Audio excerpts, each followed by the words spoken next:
the conditioning comes to you from the matter with which we are dealing every day. When a human being sees a matter, he aggresses it. And he wants to use that matter for his own purpose. He changes the forms of the matter for his own purpose. He starts getting used to matter as comfort or as a help or a guide in life. The more you start depending on matter, the more your spontaneity is finished, because you are dealing with the dead.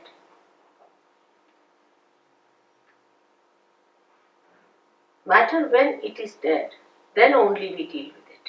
When it is living, we are not so much bothered about it.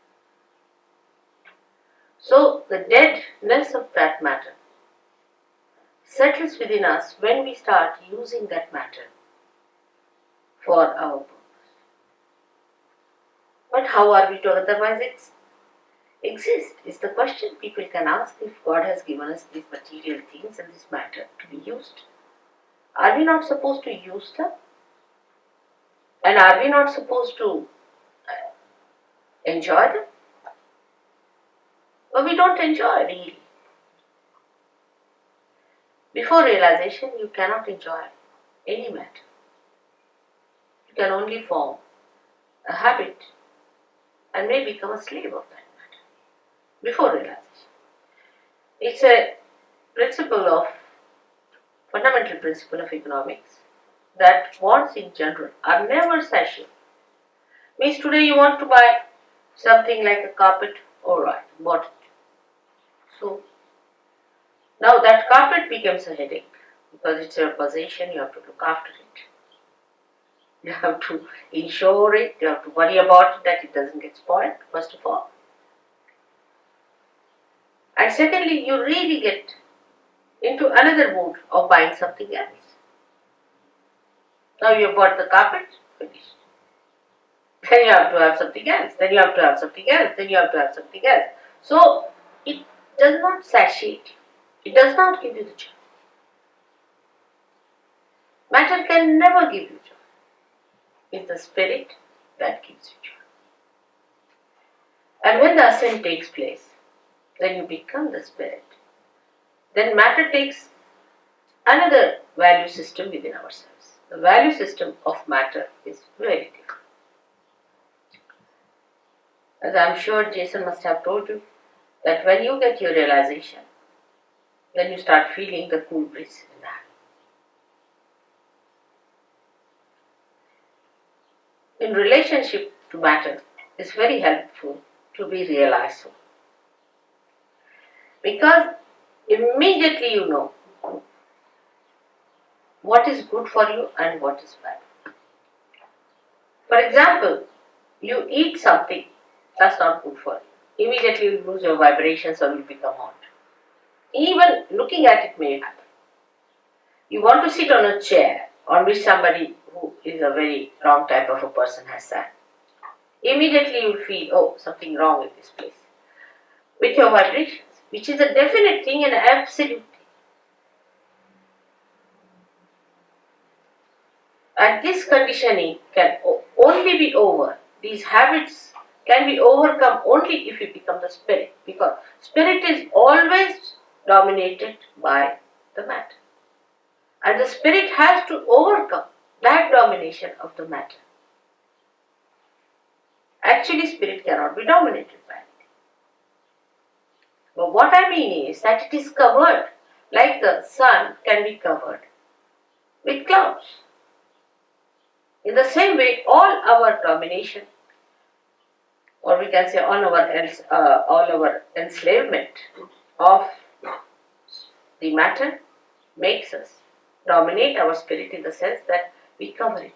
The clouds are there. We can't see the spirit. We can't feel the spontaneity, which is the beauty of the spirit. We do not feel in a person. So in judging a person, what do we judge? How that person looks, what dress he's wearing, how he walks, what are his formal ways, does he know how to say thank you, sorry or not, you see. All these things impress us very much. What sort of a car he has, what sort of a house. Maybe we may miss a saint. We may miss Christ again because he was a carpenter's son. How are we to know who is Christ? Is there any way of finding out who is Christ? Many people are now talking Christ is going to come, he's going to come on the television. You can put up anyone there as Christ. How are we going to make it out? By his dress or by some sort of a thing they have done? Most of the paintings of Christ and most of his statues that I've seen are nowhere near Christ. Nowhere near Christ. See, they are horrid things. I don't know what are they.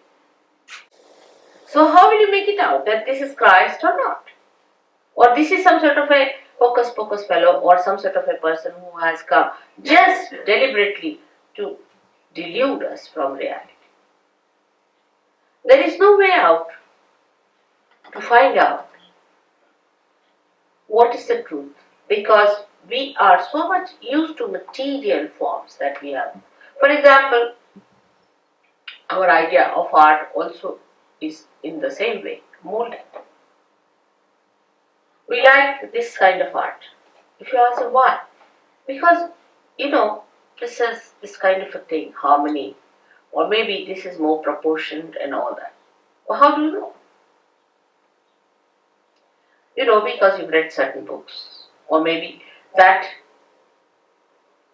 you have understood from somebody else that this is art, this is beauty. I mean, you brand something as beauty, but is it really? If it is beauty, it should be spirit, because spirit is beauty and beauty is spirit. So is it beauty? How do you make out that this art is beautiful or not? It appeals to your spirit without your knowledge. You are not aware of it. It appeals to your spirit. That's why universally that painting is appreciated. But when this conditioning becomes collective, any such conditioning becomes collective, and you accept this is the form that is beauty, this is the form that is reality, this is the form that is spontaneity. If this is happening to somebody going to a guru, you paid for it. How can it be anywhere near spirit? This is what I am trying to tell you. That spirit gives you spontaneity in which you are the master. You are the master of yourself. Complete master. No enslavement of any kind. No habits formation coming. All habits stop. You become so spontaneous that I don't have to tell you. You just drop out all habits. Then you become a master of yourself. That should happen to you. Instead of that, if you indulge into things which enslave you, you may like it for a while because you can't help it. But if you really sit down, you will know that it's not the thing that you wanted. You wanted to be the master of yourself. So what is alright in the center is not to get conditioned by anything and not to be ego-oriented. But how to do it is the problem. The problem is how to do it. To be spontaneous is to be absolutely free. Now, I would consider these two powers as, say, a brake and an accelerator in a car.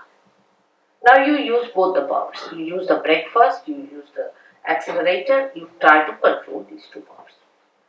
But, first of all, it is difficult to understand how you use these powers. Gradually, with practice, you know how to drive the car, you become the good driver. After becoming the good driver, still you are not the master. But then you become the master. So today the master within us is the spirit. But before realization, we are not the master. Because the master has not come in our conscious mind.